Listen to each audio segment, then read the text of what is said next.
It has been a while since we've done a video customizing some kicks, so let's change that. Today we're taking the Jordan 1 High patent Breds and turning it into a shoe that rivals the upcoming 85s. This process can be done by absolutely anyone and really isn't that expensive. I actually got these kicks for only $80 on OfferUp. And believe me, they're not in perfect condition. They have some scuffs and some scratches that I would do without, but personally that doesn't matter too much, and you guys will see it really doesn't affect the final product. Just giving the shoe some kudos, it's a great looking shoe. The first thing we're going to do is clean it. Gotta take out them shoelaces. I'm a true proponent in using household supplies. My cleaning solution is literally clear detergent and warm water. The water was looking a little murky there. I have been cleaning a whole bunch of shoes today. Make sure you get a good soak over that upper. Don't use too much water. I mean, you shouldn't damage the material on these, but just be a little delicate not to scratch that patent leather any more than it has been already. On the other hand, on the midsole, you can put in some elbow grease. Try to get all those stains out, have them looking fresh white.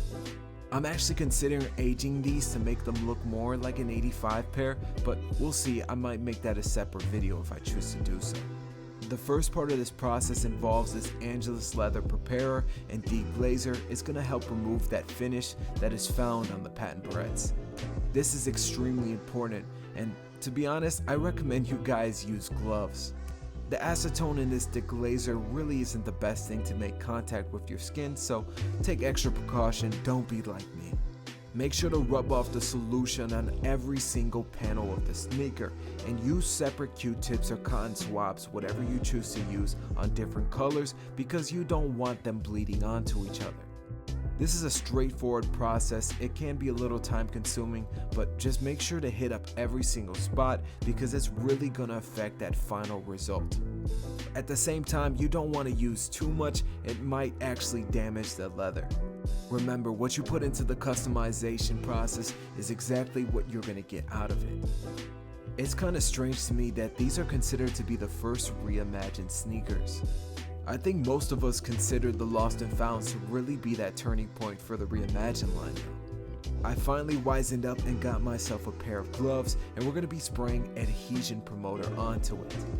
You're going to want to do 2 light coats of this promoter and make sure you do a 10-minute break in between coats just so it dries off appropriately.